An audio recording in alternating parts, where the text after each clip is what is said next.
ان کا کہنا یہ ہے کہ جیل کا عملہ جو ہے وہ خان صاحب کو خفیہ طور پہ اندر ڈرگ سپلائی کر دیتا ہے، اس لیے وہ وہاں پہ سروائیو کر رہے ہیں.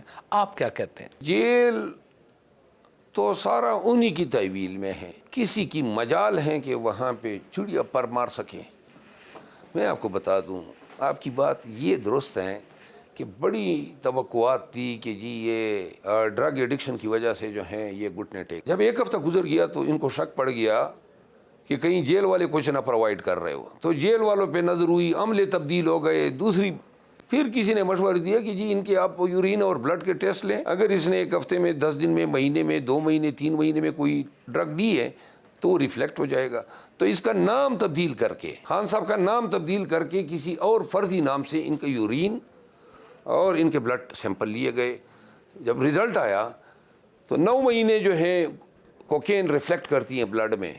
اگر 9 مہینے قبل بھی لی ہوتی نا تو وہ ریفلیکٹ ہو جاتی. وہ پتہ چلا کہ نہ یورین میں ہے نہ بلڈ میں ہے، یہ کوئی ڈرگ یوز ہی نہیں کرتا ہے. تب جو ہے سب سے بڑی مایوسی یہ ہوئی ہے. اس وقت باقی سیاستدانوں کی نسبت وکلاء کمیونٹی خان صاحب کے زیادہ قریب ہے، تو کیا ان الیکشنز میں عام سیاستدانوں کی بجائے وکلاء کو زیادہ ٹکٹس دینے کا امکان ہے؟ خان کی خواہش یہ نظر آ رہی ہے ہمیں پنجاب کی حد تک. خان صاحب یہ سمجھتے ہیں کہ شاید وکلاء جو ہیں وہ ڈٹ جائیں گے، اور اگر ہمارے امیدواروں کو اٹھایا جانے لگا تو وکلاء جو ہیں، چونکہ ان کے پیچھے بار ایسوسییشنز ہیں، بار کونسلز ہیں، پھر عدالتیں بھی وکلاء کا خاص خیال کرتی ہے.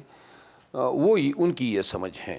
میری ذاتی سمجھ یہ ہے کہ میں تو یہ سمجھتا ہوں کہ وکلاء نے قوم کو بھی مایوس کیا ہے، اور میرا خیال ہے یہی وقت تھا کہ وکلاء جو ہیں رول آف لا کے ساتھ اٹھ کھڑے ہوتے ہیں. یہی وقت تھا، اور یہ بنیادی کام ہے وکلاء کا. بار ایسوسییشن جو ہیں اپنے اضلاع، تحصیلوں، ٹاؤنز، بڑے شہروں میں اپنے لوگوں کے حقوق کے نگہبان ہوتے ہیں. کس طرح جو ہیں پورے ملک میں لوگوں کے حقوق کے ساتھ کھلواڑ کھیلا گیا، لیکن بار جو ہیں وہ اپنا روایتی تاریخی کردار ادا نہ کر سکے. اگر باریں لوگوں کے حقوق کے لیے کھڑی ہوتی، مجال ہیں کہ لوگ اغوا ہوتے، لوگ گھروں سے اٹھائے جاتے، اتنی فستائیت ہوتی. خان صاحب نے گوہر خان صاحب کو اس عہدے کے لیے کیوں چنا؟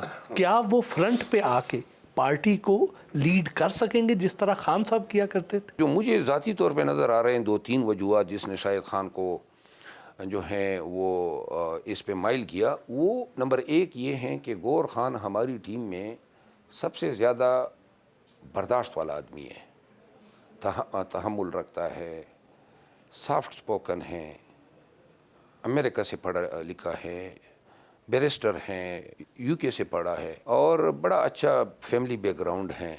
خان کے ساتھ بہت انٹریکشن ان کی ہوئی بات چیت میں. لیکن عملی طور پہ جس طرح گراؤنڈ میں آپ نظر آتے ہیں، جس طرح لوگوں کو چارج کر رہے ہیں، کراؤڈ کو جس طرح ووٹر کو باہر نکال رہے ہیں، گوہر خان صاحب تو ہمیں آن گراؤنڈ کہیں نظر نہیں آتے. گوہر خان صاحب کا وقت آئے گا نا. ابھی تو یہ وہ وقت ہیں، یہ وہ لمحے ہیں جن میں ہم اپنے چیئرمین کو ملوث نہیں کرنا چاہتے ہیں. ہم نہیں چاہتے ہیں کہ ہمارے چیئرمین پہ پرچے ہو، وہ نظر آئے کہ وہ موٹر سائیکلوں پہ بھاگ رہا ہے یا وہ بہروب دار رہا ہے. یہ جو سپریم کورٹ کی طرف سے ابھی فیصلہ آیا ہے ملٹری کورٹ کے حوالے سے، آپ اس کو کس نظر سے دیکھتے ہیں؟ اس ملک میں ہو کیا رہا ہے؟ یعنی کہ ابھی انٹرم پہ آپ یہ آرڈر کر رہے ہیں کہ جی ٹرائل چلاتے جائیں، یعنی پریکٹیکلی تو آپ نے اس فیصلے کو انڈو کر دیا. یہ انجنکشن جو جاری ہوا ہے 4-1 کے ریشو سے، تو جب سپریم کورٹ جیسے اعلیٰ ادارے سے ایسے فیصلے آئیں گے تو پھر وہ غلط FIR کرنے والے سپاہی، تھانے دار، IG یا DIG سے تو گلہ ہی نہیں ہے، جن کا کام لوگوں کے حقوق کا تحفظ کرنا ہے، جو آئین کے تحت گارنٹر ہیں لوگوں کے فنڈامنٹل رائٹس کو پروٹیکٹ کرنے کے، اور جس کا انہوں نے الف اٹھایا ہوا ہے. جب وہاں سے ایسے فیصلے آئیں گے تو اس ملک میں طوائف الملوکی جو ہیں وہ نہیں مچے گی تو کیا رہے گا. قاضی فائز عیسیٰ صاحب سے آپ کی کیا امیدیں ہیں؟ وہ عدلیہ میں کس قسم کی اصلاحات متعارف کروائیں گے؟ کیا پیشین گوئی آپ کی؟ ابھی تک جو اس کا کردار رہا ہے فیصلوں کے حوالے سے، وہ انتہائی ایک اچھے منصف کا رہا ہے. خان صاحب جو ہیں وہ ناخوش ہیں سپریم کورٹ آف پاکستان میں ہماری پیش رفت سے، اور ہم مجبور ہیں۔ میں اب یہ سمجھتا ہوں کہ جو ہو رہا ہے سپریم کورٹ میں، جتنی خان کے فیصلوں میں تاخیر ہوگی اتنا ہی ہمارا اعتماد جو ہے وہ کم ہوتا جائے گا، اور میں نہیں چاہتا ہوں کہ جس آدمی کو ہم نے آئیڈیلائز کیا ہے، قاضی فائز عیسیٰ کو، وہ اس پہ ہمارا اعتماد کم ہو۔ آپ یقین کریں اب بھی میں سب کو کہتا ہوں کہ اگر کوئی ڈیلیور کر سکتا ہے وہ قاضی فائز عیسیٰ صاحب۔ ایک مضبوط چیف جسٹس کی ضرورت ہے پاکستان کو، اور ان کو یہ نوٹس لینا چاہیے کہ پاکستان میں ہو کیا رہا ہے۔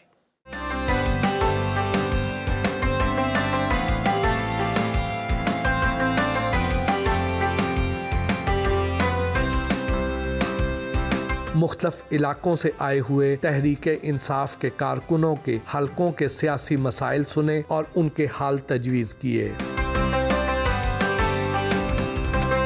پنجاب، کے پی کے اور بلوچستان سے آئے ہوئے وفود سے ملاقات کی، کنونشنز اور جلسوں کے حوالے سے پارٹی حکمت عملی پر رہنمائی دی۔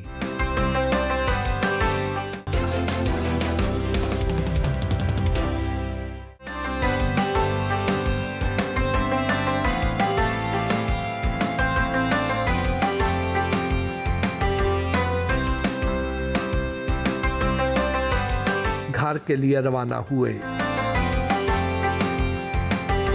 خان صاحب نے پورے ملک میں عوام کو موبلائز کرنے کے لیے، الیکشن کیمپین شروع کرنے کے لیے جو آپ کو ذمہ داری سونپی ہے، یہ آپ ہی کو کیوں سونپی گئی؟ کیونکہ بقایا لیڈرشپ تو گرفتار ہیں، پریزیڈنٹ اندر ہیں، وائس چیئرمین صاحب اندر ہیں، تو اس کے بعد واحد میں ہی بچتا تھا لیڈرشپ میں کہ میں، دوسری بات یہ مشکل کام ہے اور اس کے لیے خان کی وزڈم کو چیلنج نہیں کیا جا سکتا ہے۔ مشکل کام کے لیے مشکل لوگ سلیکٹ ہوتے ہیں۔ I am a bit difficult person. اتنی بڑی کیمپین کر رہے ہیں تو کیا اس کے لیے پارٹی فنڈ کرتی ہے، اپنی جیب سے لگاتے ہیں؟ کیا آپ اتنے امیر ہیں کہ آپ یہ سارے خرچے اٹھا لیں؟ ابھی تک جو کیمپین ہم کر رہے ہیں، کنونشن، یہ سب میں اپنے خرچے پہ کر رہا ہوں۔ پارٹی کے پاس فنڈز نہیں ہیں، اور اگر ہوتی بھی تو شاید میری اہمیت یہ گوارا نہ کرتی کہ میں پارٹی کے آگے ہاتھ بڑھاتا۔ تو جہاں تک میرے بس میں ہوگا میں اپنے جیب سے ادا کرتا رہوں گا۔ خان صاحب کے کیسز بھی آپ لڑتے ہیں، تو خان صاحب آپ کو فیس دیتے ہیں کیسز کی؟ پاکستان تحریک انصاف کی تمام لیڈرشپ کے کیسز لڑنے کا مجھے اعزاز ہے، اور ہر عدالتوں میں، سپریم کورٹ تک، لیکن کیسز کیا، فیس کیا ہم ان سے طلب کریں، یہ تو ہمارے لیے، ہم اس کو اعزاز سمجھتے ہیں۔